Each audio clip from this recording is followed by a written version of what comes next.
harom xarish bilan, kazinolar bilan, aroq do'konlari bilan bir odam, musulmon odam 800 million dollar pul to'pladi. Ana shu arab o'lkalarida. O'lim to'shagida yotibdi, ziyoratiga kelgan qora akadan so'rayapti, endi nima qilaman deyapti.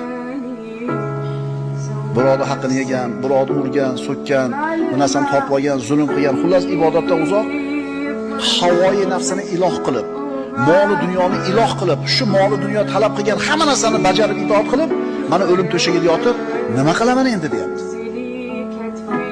Bu qora aka aytayaptiki, dunyodagi hamma boylikni sarf qilsang ham endi foydasi yo'q senga. Chunki o'layotgan paytda agar sadaqa qilib yuborsa ham birodarlar, uni ajri sog' yurgan paytda qilgan sadaqasichalik bo'lmaydi.